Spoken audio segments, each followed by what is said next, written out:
Hey Savvy social workers, let's get into a few practice questions so that we can continue helping you to understand how to break down these questions and continue to get those passes the Savvy way. All right, let's get into it. A social worker has been working with an 8-year-old Hispanic girl who reports not fitting in with her peers at school. The girl also states that she feels that her older brothers don't get treated as harshly as she does at home. When meeting with the family, the social worker observes that the boys are more talkative and active than the girl and notices that the husband does all the talking for the family while the wife barely speaks. What should the social worker's first consideration be? So we want to point out that it says that we have been working. So that means automatically that we are in the middle phase of the helping process with this client. So our client is an 8-year-old Hispanic girl, and she's reporting that she does not fit in with her peers at school. So that is what's going to be our presenting problem. But it also says that the girl states that she feels that her older brothers are don't get treated as harshly as she does at home. So I'm going to also add that into my presenting problem because it says the girl also states. So of course we know that also means in addition to, so we're going to add that in conjunction with the sentence that preceded it. So far we're in the middle phase with this 8-year-old client, this 8-year-old Hispanic girl who is our client. She's reporting not fitting in, and she feels like her brothers are not getting treated as harshly as her at home. So when we go to meet with the family, the social worker observed that the boys are more talkative and active and all these things, and he notices that the husband does all the talking. So this is going to be my main issue because this is putting me in the moment with this family. And so this is what I'm observing. So the question is asking me, what should my first consideration be as a social worker? So this basically means what is the most important thing that I need to consider here when I am meeting with this family and I'm noticing that the boys are talkative and active, and even the husband is doing all the talking while the wife barely speaks. So what would be the most important consideration here? Would it be that A, the girl's social difficulties at school might be related to the influences of her culture on her behavior? Is that something that we should consider? I think so. It could be based off of her culture, so we will pause that one. B, the family dynamics and interactions indicate that there may be an unusually great attitude of paternalism in which males take superior roles. Well, in this, because it seems like the males are not being treated as harshly and the male is doing all the talking, I think we'll pause that one as well. Not sure if that would be the most important consideration, but it could be something to consider, so we're going to pause it. C, the girl is displaying signs of depression, which should be further assessed by a psychiatric referral. So there is really nothing in here that's giving me signs of depression. It's just saying she's not fitting in with her peers at school. So we can eliminate that one. Going back to A and B, is the girl's social difficulties at school, is that going to be related to the influences of her culture on her behavior? So this is a Unit 1 question, so we want to consider human behavior as well as culture in this situation. And so the main thing is that the social worker is observing that, the boys are talking, they're more talkative and active than she is. And the same way with the husband and wife, the husband is doing more talking and the wife is barely speaking. So is this because of the influences of her culture? Could be. Or is it because the family dynamics and interaction include that there is an unusually great attitude of paternalism that makes which males take a superior role? So this girl is a Hispanic is an 8-year-old Hispanic girl. So one of the key principles of social work practice is to respect, the cultural context and background of our clients by applying an objective, of course, and unbiased attitude towards cultural diversity. So based on that, The primary focus should be to work effectively within this family's cultural perspective and refrain from expecting them to adopt an alternative one or do anything else. So we would want to definitely consider the fact that it could be the influence of her culture, because as we can see here, that the boys are, they don't get treated as harshly as she does. Like the expectation for her is a little more, as well as they're able to talk and be more interactive.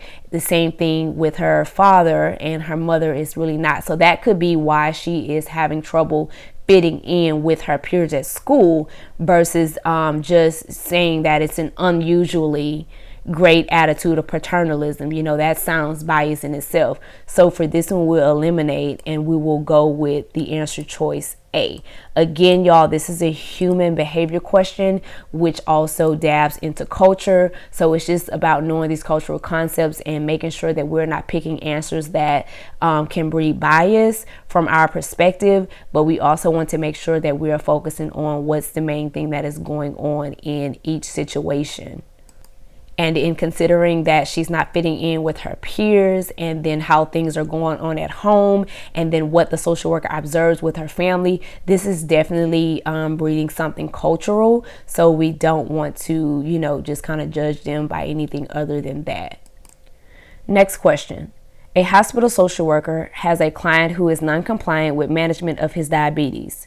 The client states, "This illness is God's will and God will cure me if God sees fit." How should the social worker respond first? Okay, so first off, we see that we are a hospital social worker. So that is our role. So that means we're going to respond within the realms of that role.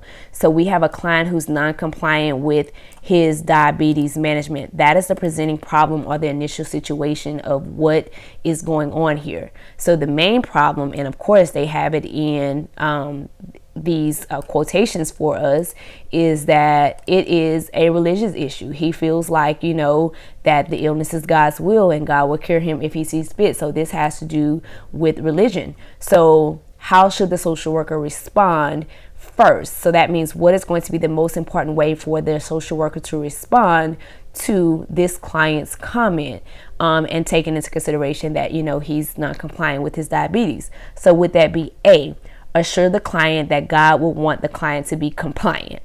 Well, that to me again is taking away, where it's pretty much adding bias, but it's taking away the client's right to self-determination, to feel how she wants to feel, he or she wants to feel about their religious beliefs. So we're going to eliminate that one. B, educate the client on the health consequences of being non-compliant. Well, is this something we would want to do first? We'll put that on pause and let's just see what the other answer choices would be. C, explore the role that religion plays in the client's overall self-care. Since this question, or since this statement is based off of religious beliefs, that may be important for us to do. So we're going to pause that one as well. D, inform the client that managing diabetes is not a spiritual issue. So we know just out the gate, we're going to eliminate that, because we don't get to judge or decide what is spiritual for our clients or not.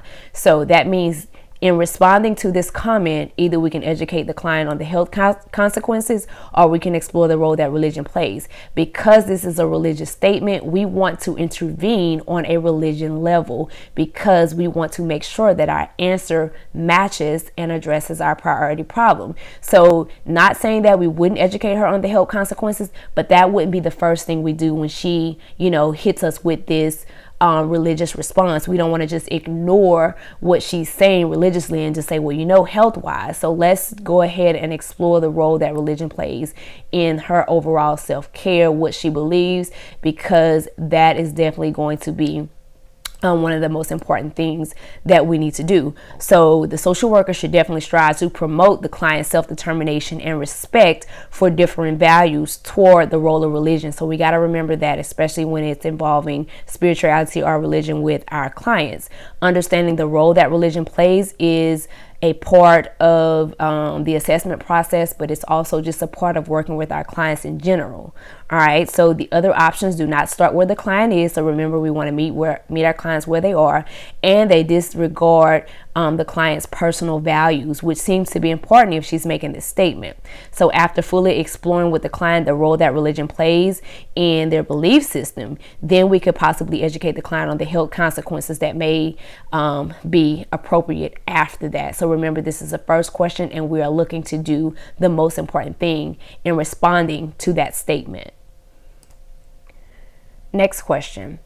A social worker is contacted by a client whose initial complaint is depression. The client reports symptoms of insomnia, headaches, inability to eat, vomiting, and neck aches.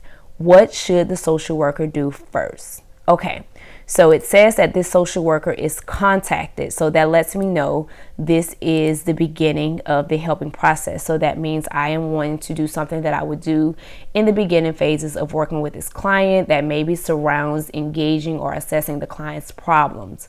All right. So this client, the initial complaint is depression. So he or she contacted me because of depression. So then the client also reports this here. So she contacts me about depression and then tells me that she has all of these symptoms going on. So what is the most important thing I'm going to do about these symptoms that the client is reporting? Insomnia, headaches, inability to eat, vomiting, and neck aches. Okay. So is that going to be obtain a detailed social history on the client? Is obtaining a social history going to address these symptoms that she just presented to me? No. So we're going to eliminate that. B, probe for a substance abuse problem. Okay, so where in here does any of this allude to a substance abuse problem? It does not. So we are going to eliminate that real quickly. C, engage the client in establishing goals. Establishing goals based off of these physical symptoms, I don't think so. That's not going to be the first thing we need to do. Ask the client to seek medical consultation. This is definitely what we're going to do because these are all physical, primarily physical symptoms that says that she could possibly have something medical going on, which could be causing her to feel depressed. So that's going to be the first action we want to take. We can engage and do all that other stuff, obtaining social history, all of that stuff later. But it is first most important to rule out medical issues, especially based off of the priority symptoms that she has presented to us. Remember, we always want to address and rule out any type of physical or medical issues first. Again, this could be because this is probably why she's complaining of depression. She's depressed because she can't sleep. She's having these headaches. She can't eat. She's throwing up. That's pretty much, that depressed me too. So just keep that in mind. We are paying attention to the priority symptoms here and not the priority situation. If we were paying attention to the initial complaint of depression, then the most important thing we would probably do is to obtain a social history with the client to see why she may be depressed. A social worker is completing an intake with a woman who states that she has no social support outside of her physically and verbally abusive husband, whom she is very afraid of. She states that she is overwhelmed with taking care of herself, her children, and her home. In order to best assist the woman, the social worker should first. Okay, so it says that you are completing an intake.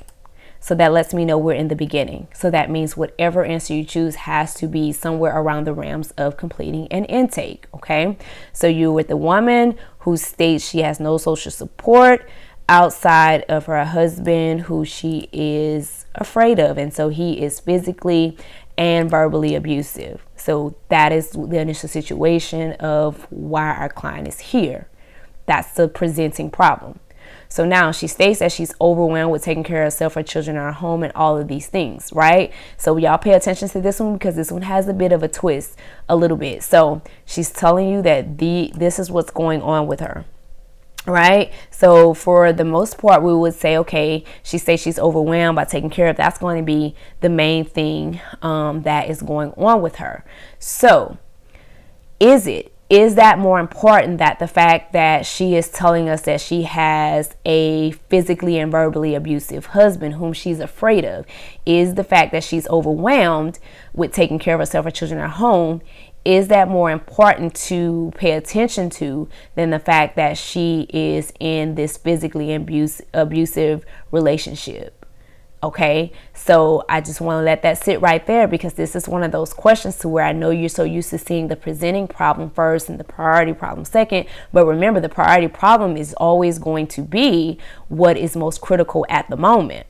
Okay, so for that reason, we're going to flip the script on this one. Okay, so I would say the fact that she is in a physically and verbally abusive relationship and she's very afraid of her husband, that could possibly be a safety issue. So that would be my priority. And the fact that she is overwhelmed with taking care of herself, her children, and her home, that is more or less, some line yap information of what's going on with her. Okay, so this is more or less why, possibly why she's there, because she's overwhelmed with taking care of herself and children at home. But then her letting me know that she has no other support, which is probably why she's overwhelmed, but she's in this physically and abusive relationship. That kind of tells me, okay, let me see if she's safe, because anytime you see physical abuse, of course, you want to make sure that you address safety. All right. So the first thing we want to do, it says, in order to best assist this woman. So that means we need to meet her where she is. And where she is she is in this physically and verbally abusive relationship, and she's feeling overwhelmed with taking care of her family. Okay. So the most important thing we're going to do in order to assist her, are we going to assess available resources to assist the woman? If we are focusing on, the fact that she has no support, she's overwhelmed, possibly that's something we can do. So let's just go ahead and pause it. B, develop a safety plan so she can ensure safety if abuse occurs in the future. So she's already told us that he's physically an abusive husband. So possibly creating a safety plan would be our priority. So let's just pause that one as well. C, refer the woman to a support group for domestic violence. Well, of course, that's not going to be the first thing that we want to do. Just send her off to a group right now, because we're in an intake. So let's, get to know her and figure out some other things first. So we're going to eliminate that. D, encourage the woman to report the abuse to the proper authorities. Is this going to be the first thing we do? Okay, think about that. Even though this may be something that people may want to consider doing, first of all, it's not going to be the most important thing, because she's not really coming to you saying that she's being abused and don't know what to do about it, or whatever the case like that. She is just basically telling you she's overwhelmed and taking care of herself, and she's very afraid of her husband. But encouraging her to report the abuse may not be something that she's ready for. So that's not going to be the first thing that we kind of push out there. So that means either we want to assess and help her with some resources to assist her, or we want to develop a safety plan.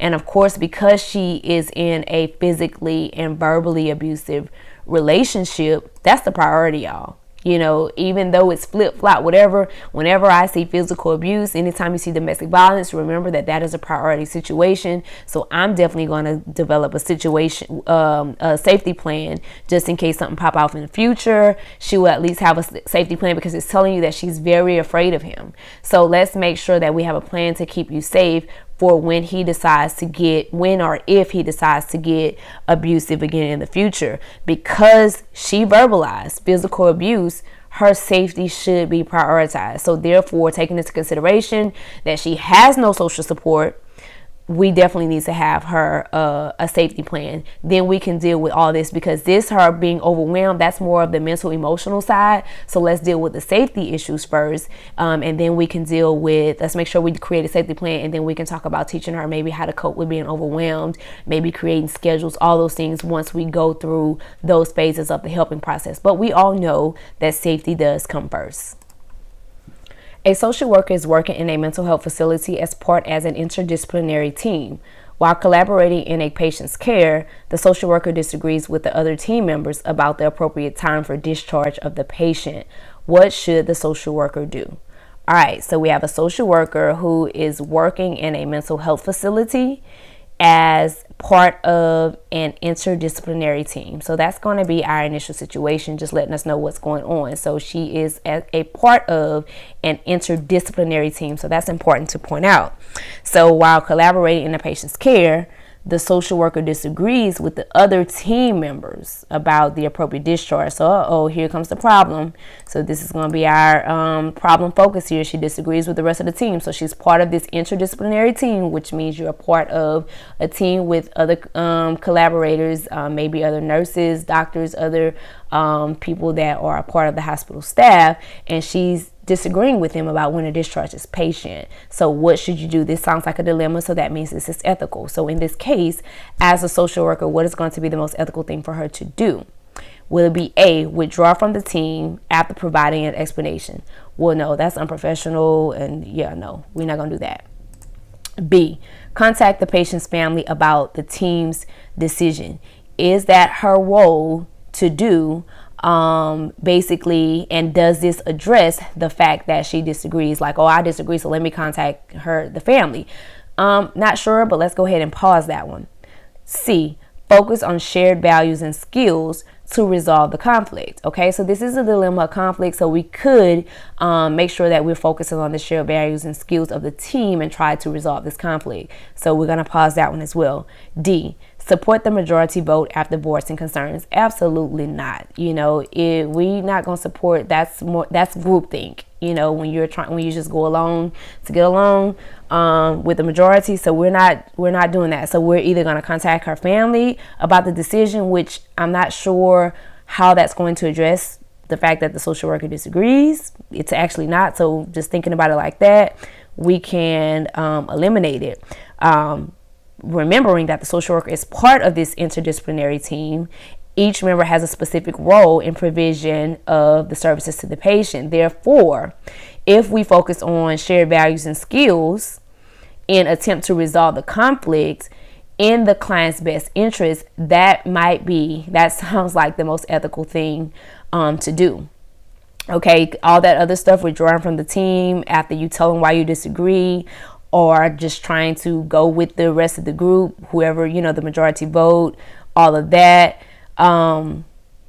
That is just basically, first of all, that's not ethical for us as social workers. Contacting the patient's family about the team's decision would be appropriate if the patient gave consent. However, that still doesn't address the main problem here of the social worker disagreeing. So as a member of this interdisciplinary team, you can focus on what your shared values are and skills in regards to what's going on with the client, and just try to resolve the conflict. That means you can professionally state your disagreement, even if it doesn't go your way, but you could maybe help sway the decision. But the whole issue here is just because you disagree with the team doesn't mean that you cannot resolve it peacefully or successfully as professionals. So whatever you do, you want to make sure that you are focusing on the client and doing what's best in the best interest of the client. So doing all of this other stuff is not really the best interest of the client, but trying to resolve the conflict is. So for that reason, the answer is C.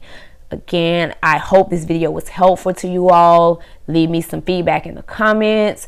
Again, thank you all for being here, and I'm seeing all those passes that y'all are getting the Savvy way, and I'm so proud. So again, thank y'all for entrusting me to assist y'all on this journey, and good luck, and let's continue getting those passes the Savvy way.